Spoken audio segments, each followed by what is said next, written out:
They called her the pride of Maramu Village, beautiful, brilliant, destined for greatness.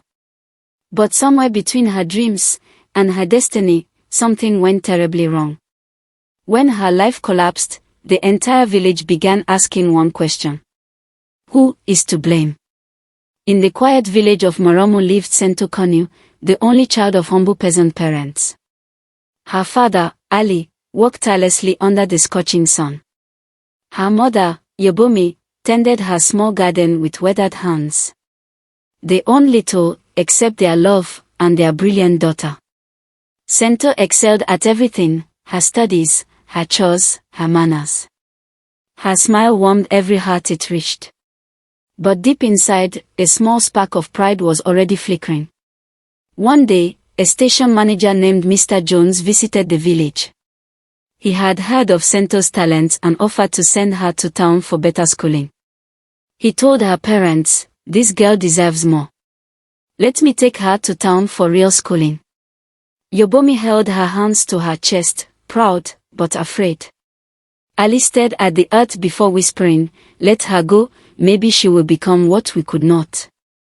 Excited yet nervous, Sento bid farewell to her parents and the familiar rhythms of village life. The villagers whispered among themselves, "She will shine, but we pray she remembers us." That choice would change everything. In town, Sento excelled even further. Her teachers marveled at her intelligence, her classmates admired her confidence, and opportunities for advancement arrived almost effortlessly. She was praised for her hard work and brilliance, but as her reputation grew, so did her pride. Slowly, she began to look down on her humble roots, forgetting the dirt roads she once ran barefoot on and the loving hands that raised her. Years passed. Sento moved to the city, chasing bigger dreams and a brighter future. But success without humility is a house built on sand.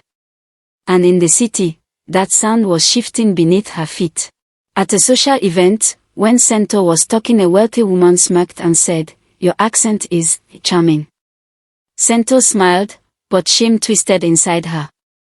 Slowly, Sento drifted away from her roots. She stopped visiting home.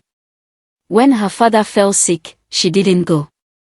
And the day her mother traveled all the way to see her, Sento closed the door on her. She leaned against the door, tears sliding down her cheeks. But her pride kept her from opening it. Then came the storm. Not thunder. Not rain. But the kind of storm that begins inside a person's own heart.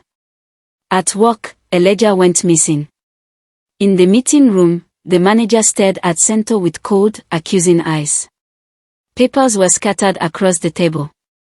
"Sento," he said, already sounding certain she was guilty. He blamed her for something she didn't do. No one checked the truth. No one stood up for her. People who once called her friend slowly backed away. Sento spent everything she had trying to clear her name. She hired lawyers, paid fees, did everything she could. But nothing worked. Her friends disappeared one by one. When she begged them to stand with her in court, not a single one came. The court seized all her assets. Her savings were gone. And the city she once trusted turned its back on her. She had climbed so high, only to fall alone. With nowhere else to turn, Sento walked the long, dusty road back to Maramu Village, but home no longer held the warmth she remembered. When she reached Maramu Village, she learned the news. Her father, Ali, had died months ago. The sickness took him while she was gone. Yobomi stood weakly at the doorway of their small mud house. Her hands shook. "Why didn't you come home, my daughter?" she asked softly. The question broke Sento. She fell into her mother's lap and cried deeply.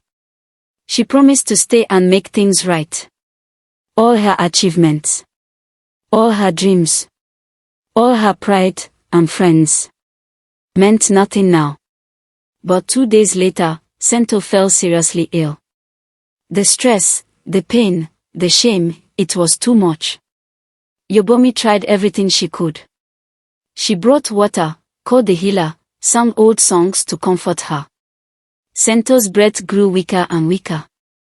Then, quietly, she passed away.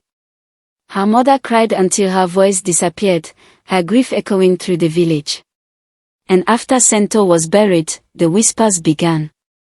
People started talking about what really happened. Some whispered harshly, "She forgot us." Some say she wanted to become too big. Others say she should never have left. Others stayed silent, feeling guilty because they had once celebrated her success. Sento's story spread through villages and cities. And soon everyone argued about who was to blame. Some said pride destroyed her. Some blamed her parents for letting her go without guidance. Others whispered that society lifted her up and then abandoned her when she needed it most.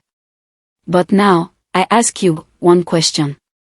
And think deeply before you answer: who is truly to blame for Sento's downfall? Her own pride and choices? Her parents for pushing her out without guidance? Or the society that shaped her and then shattered her? Comment your answer below. Who is to blame and why? Your voice might be the lesson someone else needs today. Thanks for watching. Remember to like, share, and subscribe and hit the bell icon so you're always the first to see our new stories.